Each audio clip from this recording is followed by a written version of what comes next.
Also, let us know if there are other games that you think we should be playing. Throw And things in the hopper. But remember, it's all about flexing on the left and demonstrating what conservatism is in some way. So Bioshock, very natural way to do that. Red Dead Redemption 2, with its themes of like, oh, the oppression of the individual by the encroachment of society, with a very like Joker movie form of like, oh, we move into society stuff. That's also a great opportunity to flex on the left and demonstrate conservatism.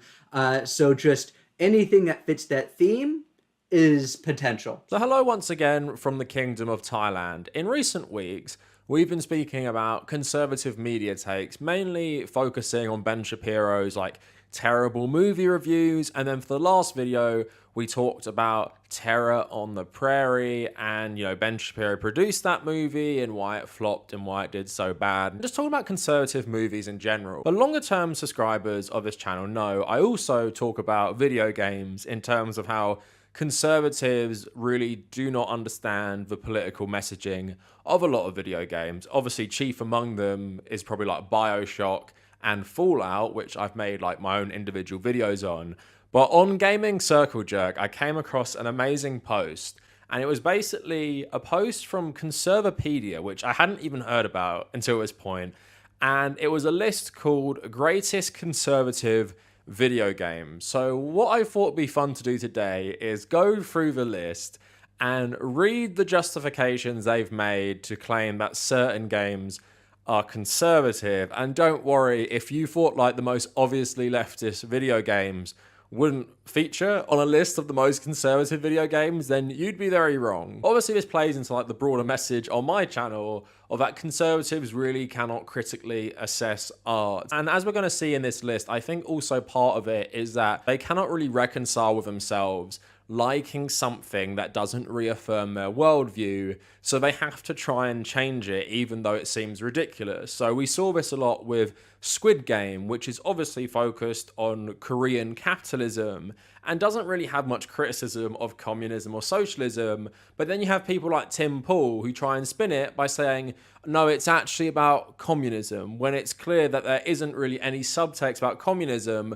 but they're just trying to claim it's about communism because they like it, and they can't really reconcile liking something that holds up their own worldview and politics, saying this is like the society you want and this is the society your politics creates. So we're going to see a lot of this in the list, and I just want to like respond to certain video games in the list that I have like very good knowledge of, especially in terms of the politics. And we are going to talk about some video games that do deserve to be on that list as well, like they aren't completely wrong. I also just want to start the main bit of the video by talking about like what even is Conservapedia. Could this be like satire? Could this be trolling? We're going to get into all of this today. So before we go any further, please like the video, and in the comments, what is the most like ridiculous maybe argument or take you've seen of a conservative trying to basically claim something that is outwardly leftist as some sort of like conservative movie or video game? And although I've made like loads of videos on Metal Gear Solid at this point, getting into like constant arguments with people who think Metal Gear Solid either isn't left-wing or is actually conservative is absolutely bizarre. I find it's even worse with Fallout fans who like to say that somehow Fallout is like a massive critique of communism. But don't worry, we are going to talk about those games today anyway, so let me know down in the comments. Also, follow me on social media, and my Instagram is also at the Kavernacle. And it's just a better place to engage with me. I post on my story what I'm doing day to day, and of course I'm traveling Southeast Asia, and I've archived all that in my highlight reels on my profile page. So if you care about any of that stuff, go check out my Instagram. And on that note as well, on my Patreon, I'm posting exclusive travel content. There are 2 videos up at the moment, and other benefits include getting access to the private patrons Discord server and getting access to my Nintendo Switch friend code. I'm trying to build up as many $1 to $3 patrons as possible, so if you care about any of that stuff, go check out the Patreon as well. And also check out my second channel and check out the subreddit. All that stuff down in the description. And now let's get into the video. Like I said, this list is on a website called Conservapedia, and it's basically like a conservative alternative to Wikipedia. Now, I thought of just like reading through the parts of the list I wanted to, but I feel like we really have to get a context into this website. Otherwise, you're pretty much going to dismiss like everything I say as like some sort of satire page, when it's pretty clear at least most of it isn't satire or trolling. So on Wikipedia, the Conservapedia entry says, Conservapedia is an English language wiki-based online encyclopedia written from a self-described American conservative and fundamentalist Christian point of view. The website was established in 2006 by American homeschool teacher and attorney Andrew Schlafly to counter what he perceived as liberal bias in Wikipedia, just like Elon Musk. It uses editorials and a wiki-based system for content generation. So there's also an article in The Guardian from 2007 about this. So the founders of Conservapedia say that the site offers a much-needed alternative to Wikipedia, which they believe is increasingly anti-Christian and anti-American. Although entries on Wikipedia are open for anyone to edit, conservative campaigners say that they are unable to make changes to articles on the site because of inherent bias by its global team of volunteer editors. Instead, they have chosen to build a clone, which they hope will promote its Christian values. And Andrew saying, I've tried editing Wikipedia and found that the biased editors who dominate it censor or change facts to suit their views. In one case, my factual edits are removed within 60 seconds, so editing Wikipedia is no longer a viable approach. So if you go on the front page of the website, you have stuff like atheism versus Christianity article resources, and then you also have the Conservapedia commandments, which I thought were funny. So editing on Conservapedia is open to the best of the public, and that includes you, but here are our simple guidelines.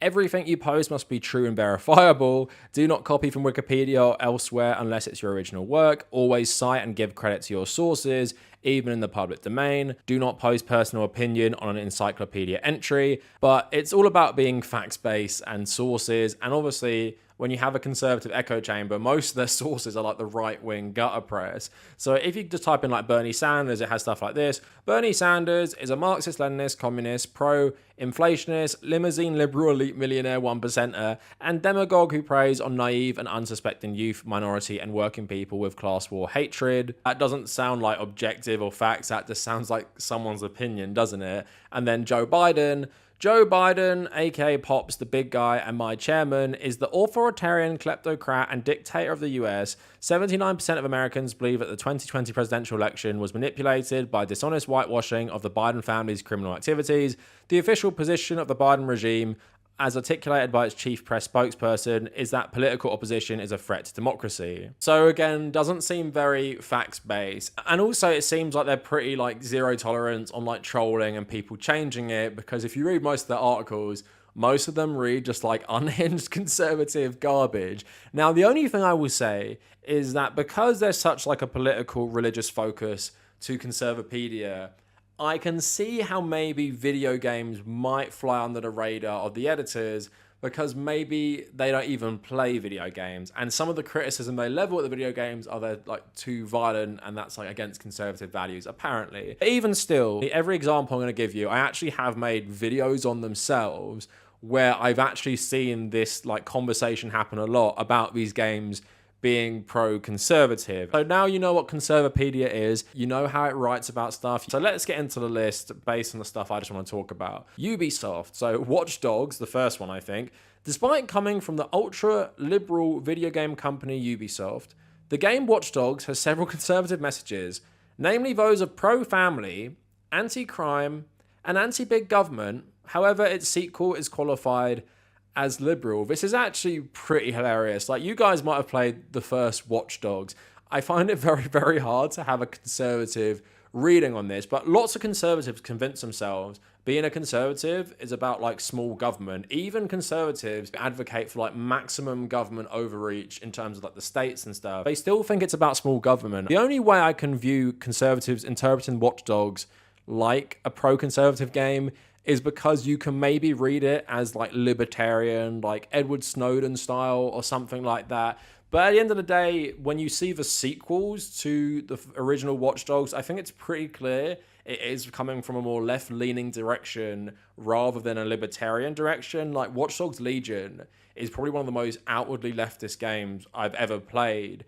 And I actually want to make a whole video on it because it seems to have predicted the downfall of the UK after Brexit pretty well. And like I said, these guys are like grasping at straws, because the pro-family thing is really weird.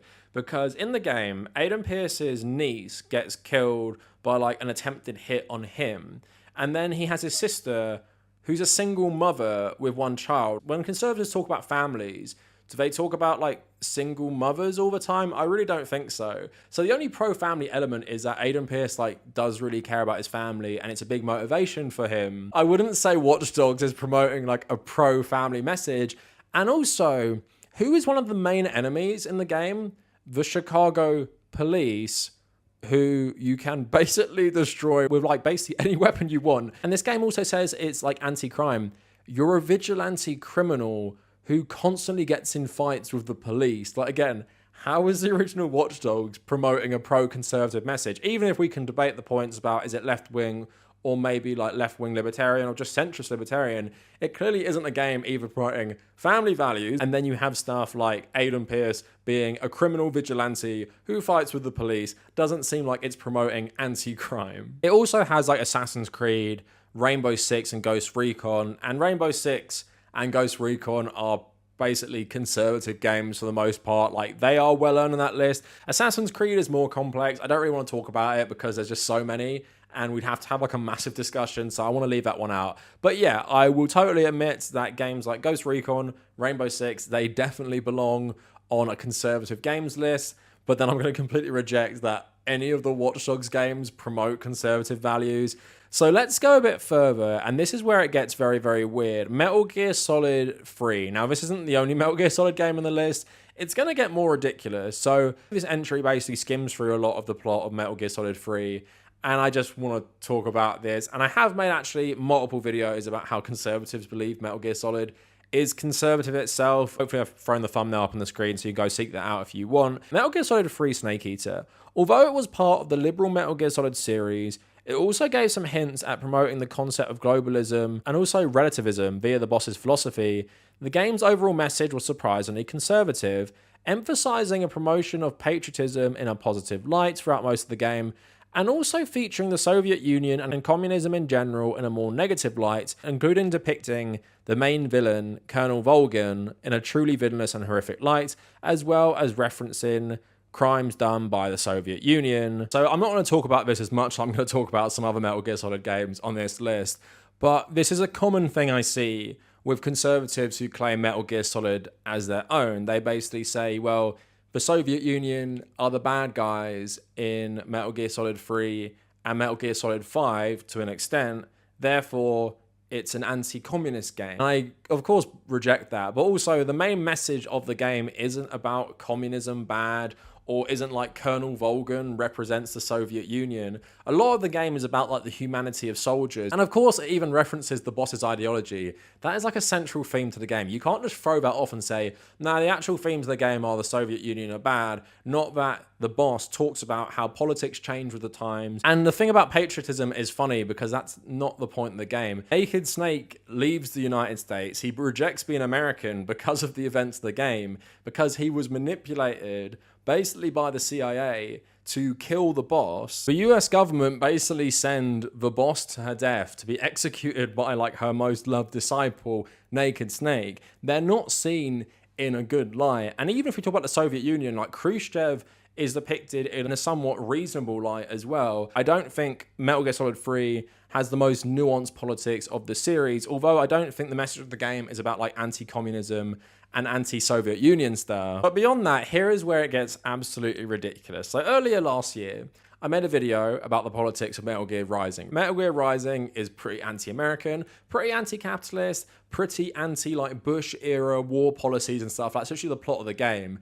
is that Senator Armstrong wants to kickstart another like neocon era in American foreign policy. And that is all depicted in a very, very negative light. Like, think about Sundowner. Africa's just getting a bit too peaceful. Like, representing American foreign policy and interests, along with Senator Armstrong. And as you know, American imperialism is absolutely justified because we had a black president once. And you're meant to tell me that this game in any way promotes conservatism, but somehow Conservapedia actually says it does. This is the one that makes me think, is this a troll? Has this slipped through the cracks? Mainly because of the bit about Senator Armstrong. So listen to this.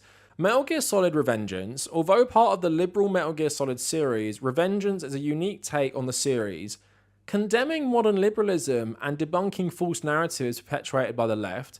The protagonist Raiden is strongly implied to be a Christian. I really don't remember that at all. Listening to opposing viewpoints and only passing judgment after failing to convince the liberal antagonist of their wrongdoings, the antagonists are caricatures of liberal ideas such as feminism and media censorship. The final fight of the game is against the US Senator Armstrong, a hard-working American who fought to earn his position, and tells Raiden that he wants to make America great again. The fight ends with Raiden joining forces with Armstrong to bring America out of the liberal miasma. So that's what I mean, like, this is really, really bizarre. The only thing I can imagine is the person who wrote this just watched some Armstrong speeches online and maybe heard this secondhand, because Raiden kills Armstrong and they don't work together. They shake hands for like 2 seconds before Raiden calls him insane. And Armstrong doesn't work his way up. He literally gets injected with these nanomachines to make him insanely strong. Like, talk about entitlement. He just skips the grind just to make himself bigger. But then there's another entry later on. Again, this is a bit of a mess, this page. And it has more about Metal Gear Rising. And it says, the game does have anti-American elements per the standard of the MGS franchise, with the main villain being an American politician who intended to jumpstart a war to restore America. The post seems like it was written by someone who played it. And Raiden and Courtney also give slight references to Occupy Wall Street and their 1% rhetoric. On the other hand, it also condemns far-left ideology such as communism, in particular the Khmer Rouge, as one of the villains, Monsoon, was a survivor of the Khmer Rouge in Cambodia, with his more villainous and amoral nature being directly derived from that event, and it also condemns nihilism via Monsoon so well. It also has a slight promotion of capitalism, as one of Raiden's allies, a former East German scientist with the name of Wilhelm Voigt, and better known as Doctor, at one point says, I love capitalism. So see what I mean when I say they grasp at straws to try and make a game seem like it promotes conservatism? Because if you play Metal Gear Rising and really pay attention to the politics, there's no way you're going to come away and say that game promoted conservatism. And it doesn't even condemn communism, because, again, who funded the Khmer Rouge when the communist Vietnamese overthrew them? Oh yeah, America, the capitalist West, funded their insurgency against a Vietnamese-backed communist government. And of course the issue is like far more complex. And you know, obviously I'm a communist and I actually went and visited some of these sites when I was in Cambodia, and what you get from it is just the absolute senselessness of it. And it was basically like a radical agrarian ideology, and it pitted the rural people against the urban people. It's like basically some perverted extreme form of Maoism, which really has no relation to anything to do with communism. Of course, that's even more ironic because the US actually backed this group to fight more Vietnamese-inspired communists who actually took over after the Khmer Rouge were overthrown. But even Doctor saying he loves capitalism, he's just saying that because he's been able to make a lot of money through all his inventions and stuff. But Doctor isn't seen as like some moral center of the game. It's actually pretty morally dubious, a lot of the stuff he does. But a lot of this game is just condemning American foreign policy again and again and again. In particular, it's condemning American conservative foreign policy. This game references the George Bush era constantly on the radio all the time. It condemns this so much. It's a very, very left-wing message, anti-American message. In no way would anyone read this game as pro-conservative. One character came from East Germany and says he loves capitalism, and one of the villains being a survivor of the Khmer Rouge doesn't make this game a condemnation of communism or anything like that. And here's another point as well. The Japanese Communist Party also started hating the Soviet Union in the 1980s. And I firmly believe that if Kojima votes at all, he votes for the Japanese Communist Party. He's tweeted a lot about reading like socialist stuff. He constantly promotes left-wing themes in his video games. You can both be a communist and not like the Soviet Union, Khmer Rouge, like the Communist Party of China today, because the Japanese Communist Party has broke ties with them as well. So even if Kojima was making the Soviets his villains in 3 and 5, that can still be consistent with a pro-communist. I mean, at least this list didn't include Metal Gear Peace Walker, where the game constantly promotes how great Che Guevara and communist revolution is all the time. But I honestly wouldn't be surprised. Even for conservatives, Peace Walker is way too on the nose about being anti-American. The bad guys are literally like the CIA and the communists are all the good guys. So it also has stuff like Battlefield and how Battlefield promotes like Americanism. In terms of like modern military shooters, I'm not really going to dispute they promote a conservative worldview, because it firmly is through the frame of America good, everyone else bad, and US military is awesome. So again, I'm not really going to contest war games being in there. So here's a funny one, and a game that I'm like really passionate about as well, because I love this game. So LA Noire. Despite being made by Rockstar, LA Noire places the character in the role of a detective rather than a criminal. The player investigates crimes and collects evidence, interrogates witnesses and suspects while chasing down criminals. The player also has the option of stopping random street crime. LA Noire stresses using intelligence and insight to solve crimes rather than commit them. This is the only Rockstar game which doesn't use violence except in the furtherance of stopping a crime against an innocent party. The player is rewarded for capturing a suspect rather than appealing to violence as a first consideration. I mean, from that description, I don't really understand how this game promotes conservatism. I understand how someone might misread LA Noire, because it's not like bashing you over the head with conservative ideology, McCarthyism, that is all bad, but it is part of the fabric of the game world. And I think it does it really interesting, because LA Noire is a great game at showing you 1940s America, including the anti-communism, including the racism, the sexism, all of that stuff.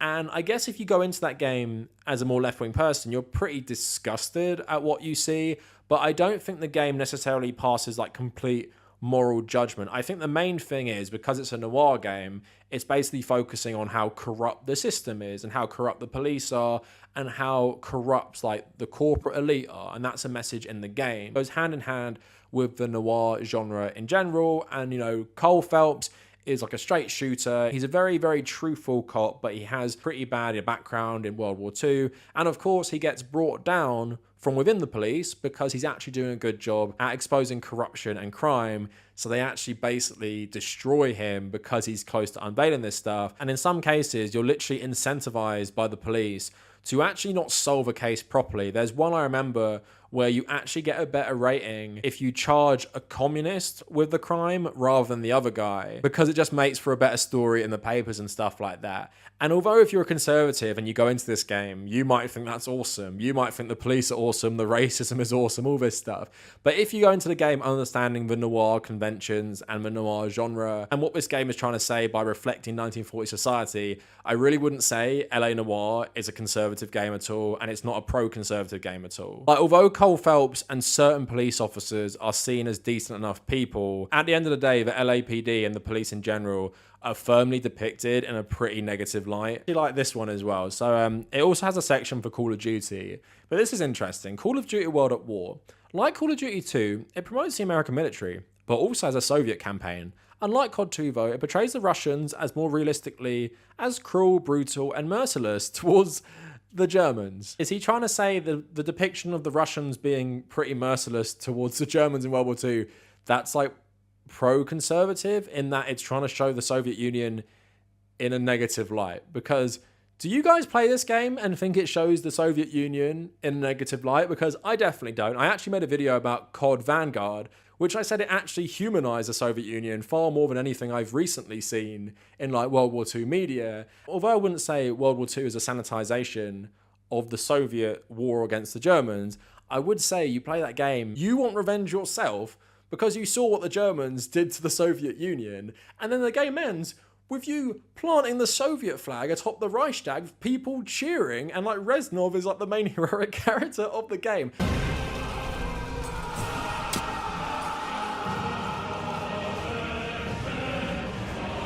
As long as you live, the heart of this army can never be broken. Things will change, my friend. As heroes, we will return to Russia's embrace. There is a character called Chernov who comments about the brutality and if you are heroes or are you just as bad and stuff.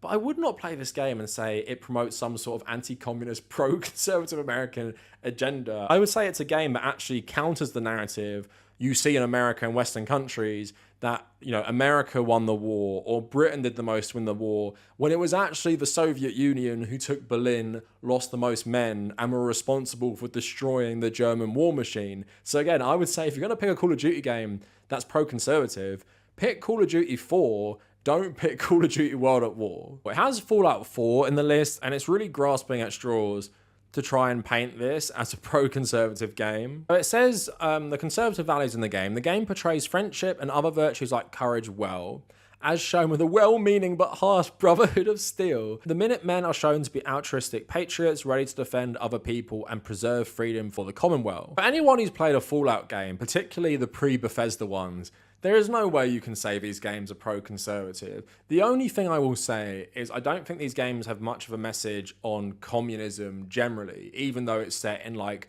a prolonged Cold War with China, and you don't really know who launches the first nuclear weapons in the war. Like, it's hinted it might be China, some hints that it might be like Voltec or the Enclave or America and stuff like that, but it's really not clear in the world. It's pretty clear this game's setting is a criticism of like American jingoism, American foreign policy sometimes, and also McCarthyist hysteria from the 1950s, right? It's criticizing capitalism in a lot of ways of companies like Voltec. It's really not a game that promotes conservative values in any way, in my opinion. And even some of the settlements are more like socialist, and it talks about like the well-meaning Brotherhood of Steel. The Brotherhood of Steel literally want to kill anything that isn't human, and especially in Fallout 4, which is the entry point for this list, they're depicted as terrible people. So I don't know how you play Fallout 4, come out of it thinking the Brotherhood of Steel are the good guys, and also the game is pro-conservative because it talks about friendship and defending your community. Like, what? Like, this is grasping at straws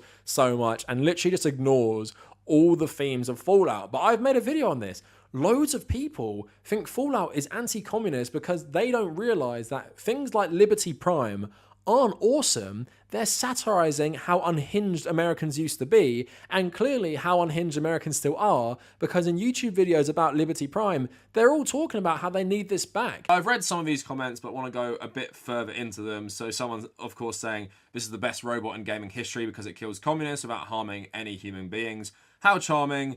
Liberty Prime, the Iron Giant with 90% more patriotism. So, of course, like this guy saying at the start, I think America could use something like it. It sounds like the perfect deterrent for today. We need Liberty Prime more now than ever. We need Liberty Prime right now. Those aren't atomic bombs, they're red pills. Hell yeah, all hail America. We need Liberty Prime more than ever. The dislike is from a communist. Please, we really do. Couldn't agree more. They should blast this in Hong Kong. Death is a viable alternative to communism. I will pay someone to do that. I swear to God, someone has to get on that. There are so many people, especially conservatives, who completely miss the message of the Fallout games. It's just really hilarious Fallout 4 is on this list. But that is it for the list. I thought you guys would find this funny on Conservapedia. But the depressing thing is, I've pretty much made videos on all of those games, and I have way more examples than just one list on Conservapedia of conservatives claiming these games promote conservative values. And why is this? I think it's just mainly that conservatives, as I've often said, they cannot understand themes when they're done more subtly. And they go into the game with tunnel vision and they see something that confirms their conservative worldview or bias. And of course you have stuff like Watch Dogs, Fallout, Metal Gear Solid, and you just see them attach themselves to what they see and what they feel confirms their biases in politics, like Metal Gear Rising to do with the Khmer Rouge, or Metal Gear Solid 3 to do with the Soviet Union. And you realize that these people just want to claim these things as conservative because I don't think they can rationalize in their head that they like stuff that has such left-wing messaging. As we all know, some of the best entertainment do have these left-wing messaging, and conservatives do generally like them because they're good, but they really desperately want them to promote a conservative worldview.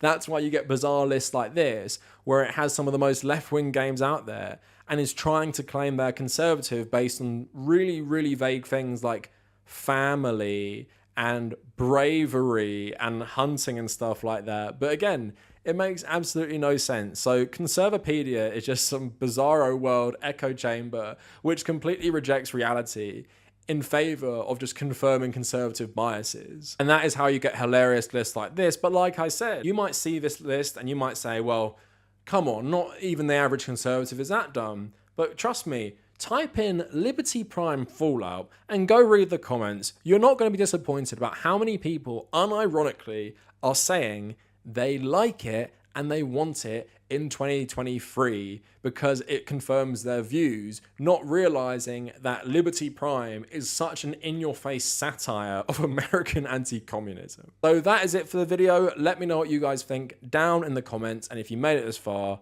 thank you for watching.